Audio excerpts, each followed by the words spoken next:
बिस्मिल्लाहिर्रहमानिर्रहीम। अस्सलाम वालेकुम। मैं हूं आपका मेजबान शफकत अली। आज हमारे साथ मौजूद हैं नौजवान वकील और आप इनके तज्जिए और तबसरे इनके यूट्यूब चैनल पर सुनते होंगे, हाफिज अब्दुल गफ्फार साहब।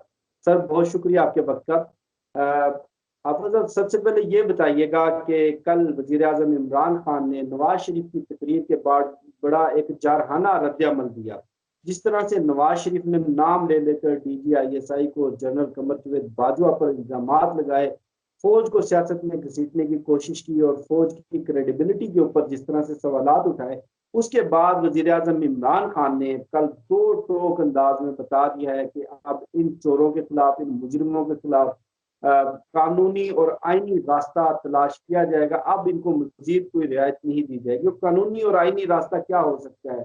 और नवाज शरीफ को पाकिस्तान वापस लाने के लिए भी उन्होंने ऐलान किया, तो कितना मुमकिन है उनको पाकिस्तान वापस लाना? शफकत भाई, सबसे पहले तो आज आपकी सालगिरह है, तो मैं आपको सालगिरह की मुबारकबाद पेश करना चाहता हूँ। अल्लाह पाक आपको बड़ी लंबी उम्र, खुशियों भरी जिंदगी दे। दूसरी जो आपका सवाल है, वो सवाल बड़ा रेलिवेंट है, क्योंकि कल इमरान खान की जो तकरीर है उसके ऊपर भी मुख्तलिफ लोगों ने बड़ी बातें की हैं। कुछ लोग कहते हैं कि बतौर वजीर आजम उनको ये नहीं कहना चाहिए था, और कुछ लोगों की, हर किसी की अपनी एक राय है। मेरी राय ये है कि एक तो इमरान खान को ऐसा ही कहना चाहिए था। उसकी वजह यह है कि जिस तरह का इमरान खान के एक इदारे पे, Imran Khan chief executive of federation है और आर्मी उसका इदारा है, उसके अंडर है, और ये जो आर्मी के ऊपर गाली है, ये बेसिकली तो स्टेट के ऊपर या हुकूमत को गाली दी गई है।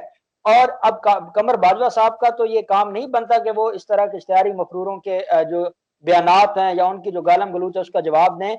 ये चीफ एग्जीक्यूटिव ऑफ फेडरेशन का ही काम था कि उसका जवाब देते, और उन्होंने ऐसन अंदाज में और दबंग अंदाज में उसका जवाब दिया है जो बतौर वजीर आजम उनको करना चाहिए था। अब ये जिस वजीर आजम की बात करते हैं, वो थे छुपे हुए, और वो जो पब्लिक के सामने आते थे बड़ी ड्रामेबाजी एक्टिंग करते हुए, बड़े धीमे, और जो उनके अपने काम थे वो सारी दुनिया जानती है कि वो जब अब सारा कट्टा छटा खुला है कि ये कितने गलीज लोग थे और इन्होंने मुल्क को कैसे लूटा है। तो अब ये चाहते हैं कि इमरान खान भी वैसी एक्टिंग करे कि घर में ड्राइंग रूम में बैठ के तो उनको गालियां दे, पब्लिक के सामने आके कहे कि ठीक है जी, क्योंकि मैं वजीर आजम हो गया हूं तो मैंने ऐसी बातें नहीं करनी। उनको जवाब देना होगा, और अवाम ने उनको मुंतखब इसलिए किया कि वो दबंग अंदाज से अपना जो उनकी स्टेटमेंट है या जो वो करना चाहते हैं वो करना चाहिए। मैं एक तो आपको ये बता दूं कि शफकत भाई, जब नवाज शरीफ को बैरून मुल्क भिजवाया जा रहा था, उस वक्त भी ये लाहौर हाई कोर्ट का फैसला है। मैं उस दिन लाहौर हाई कोर्ट में हम सारा दिन देख रहे थे। फिर मैंने उस दिन भी अपने जो यूट्यूब चैनल उसके ऊपर वीडियो दी थी, और मैंने उस दिन हुकूमत पाकिस्तान से ये गुजारिश की थी और नैब से गुजारिश की थी कि ये जो ऑर्डर हुआ है, इस ऑर्डर को चैलेंज किया जाए सुप्रीम कोर्ट में उसके जाने से पहले। और ये ऑर्डर अगर इंटैक्ट रहता है तो पाकिस्तान के लिए बड़े मसाइल खड़े हो जाएंगे, क्योंकि वो अदालतों का सहारा लेके भागने लगा है। खैर, वो वक्त गुजरता गया, वो वापस ना आए, और अल्टीमेटली क्योंकि उनकी दरखास्तें थी, सुप्रीम इस्लामाबाद हाई कोर्ट में अपीलें थी, वो जब उनके ऊपर समाप्त शुरू हुई तो ये पिंडोरा बॉक्स खुल गया। और इस वक्त वो तीन जगहों से, तीन अदालतों से वो इश्तिहारी डिक्लेयर हो चुके हैं। एक जो उनके खिलाफ इलीगल अलॉटमेंट केस है लाहौर की नैब अदालत, एक तोशा खाना रेफरेंस की जो नैब अदालत है रावलपिंडी की, और एक इस्लामाबाद हाई कोर्ट से। अब उनका जो इश्तिहारी होना है वो तो अब जो हमारे यहाँ जो कानून है, मुरवजा कानून है, उसके मुताबिक वो इश्तिहारी है। अब सवाल ये उठता है कि क्या अब इस वक्त इमरान खान के पास ये पावर है कि वो उसको वापस ला सकते हैं? इसकी दो चीजें हैं। एक तो ये है कि हमेशा जब आपका एक स्टेट के साथ, एक स्टेट का दूसरी स्टेट के साथ कोई भी लेन देन हो, कोई भी उनका कोई आपस में एग्रीमेंट हो, तो हम उसको लीगल टर्म में ट्रीटी का वर्ड कहते हैं कि हमारा उनके साथ ट्रीटी है कि वो हम जो वहां पर पाकिस्तान से चुराए गए पैसे हैं वो वापस करने के पाबंद हैं। वो तहवील मुजरिम का, जैसे हमारा अमेरिका के साथ है मुआहदा। अब क्योंकि हमारा ट्रीटी नहीं है यूके के साथ, तो अब लोग इसके ऊपर सवाल उठाते हैं कि क्या अब बिल्कुल ही कोई चांस नहीं है और वो बिल्कुल ही नहीं आ सकते? तो मैं ये बात आपको बताना चाहूंगा, being the student of law, कि वो उनको बुला सकते हैं और कानूनन बुला सकते हैं। वो कैसे? कि इंटरनेशनल लॉ, जो दुनिया में एक स्टेट का दूसरी स्टेट के साथ रिलेशन होता है, उसको चलाने के लिए हम कहते हैं कि ये इंटरनेशनल लॉ है। पाकिस्तान में हम बात करेंगे तो हम कहेंगे कि पूरे मुल्क को चलाने के लिए कॉन्स्टिट्यूशन ऑफ पाकिस्तान है। जब दुनिया को चलाना है तो दुनिया को चलाने के लिए एक इंटरनेशनल लॉ है, और इंटरनेशनल लॉ की जो लेजिस्लेटिव बॉडी है वो आपकी यूएनओ है, यूनाइटेड नेशन, और जो उसकी एग्जीक्यूटिव बॉडी है वो सलामती काउंसिल है। अब जो एक्स्ट्राडिशन है, तहवील मुजरिम का कानून, ये कोई हमारा उनके साथ ट्रीटी हो ना हो, being the member of UNO, being the member of UK भी क्योंकि मेंबर है यूएन का, यूनाइटेड नेशन का, तो उसका मेंबर होने के नाते एक्स्ट्राडिशन हमारे ऊपर भी लागू है, इंप्लीमेंट है, और उनके ऊपर भी इंप्लीमेंट है। चाहे आपका कोई स्पेसिफिक ट्रीटी नहीं भी है, तो इंटरनेशनल कानून में और इंटरनेशनल कम्युनिटी का मेंबर होते हुए और यूनाइटेड नेशन का मेंबर होते हुए उनके ऊपर ये जिम्मेदारी आयद होती है कि वो हमारे मुजरिम को वापस करें। अब उसका तरीकेकार ये भी हो सकता है कि यहाँ से हमारी रियासत यूके में जाकर कोई उनको उनकी हवालगी का केस फाइल कर सकती है। जैसे आप देखते हैं कि बैरून मुल्क जो लोग हैं, इंडियन जो जासूसों का केस चल रहा है हमारे इस्लामाबाद हाई कोर्ट में, एक तो कलभूषण का है, उसके अलावा 3-4 और हैं, तो वो मामला इंडियन हाई कमीशन यहाँ पर चला रहा है। तो जैसे हमारी हाई कोर्ट्स में केसेस हो सकते हैं, वहां पे भी हो सकता है, और उसमें ये सारा रिकॉर्ड लग जाएगा, और अदालत, दूसरी अदालत का बड़ा हया करती है, बड़ी उन ऑर्डर्स को वैल्यू देती है। तो जब हमारे यहाँ डिसाइड हो चुका है, वो मुजरिम डिक्लेयर हो चुका है, वो इश्तिहारी डिक्लेयर हो चुका है, तो एक तो ये रास्ता है। दूसरा रास्ता ये है इंटरनेशनल कम्युनिटी का प्रेशर डलवाना, और क्योंकि यूनाइटेड नेशन के मेंबर होने के नाते अब बरतानिया ने भी दुनिया को मुंह दिखाना है, अब सिविलाइजेशन है, अब वो कोई पत्थर का दौर तो है नहीं, अब उन्होंने भी दुनिया को यह दिखाना है कि एक शख्स जिसके बारे में किसी मुल्क की हायर कोर्ट्स ने यह कह दिया है कि वो मनी लॉन्ड्रिंग, जो इस वक्त दुनिया का सबसे बड़ा ऑफेंस बन चुका है, जिसको दुनिया में हीनियस ऑफेंस समझा जाता है, उसका सजा याफ्ता मुजरिम है और वो इश्तिहारी है, और वो उसको वापस ना करे, तो ये हो नहीं सकता। और अब हुकूमत, क्योंकि अब देखें ना, आप इमरान खान की बात से ये आपको लगा है कि इसका मतलब है कि पहले बहुत ज्यादा बड़े लेवल पे चीजों को नहीं देखा जा रहा था, जो एक प्रोसीजर है कानूनी सिर्फ वही अडॉप्ट किया जा रहा था, लेकिन अब जो नवाज शरीफ ने, जी अच्छा कृपाल भाई, ये जो शहबाज शरीफ के खिलाफ भी बिल्कुल इसी तरह का मनी लॉन्ड्रिंग का मुकदमा चल रहा है, जिसमें उनका पूरे खानदान का टब्बर मुलविस है।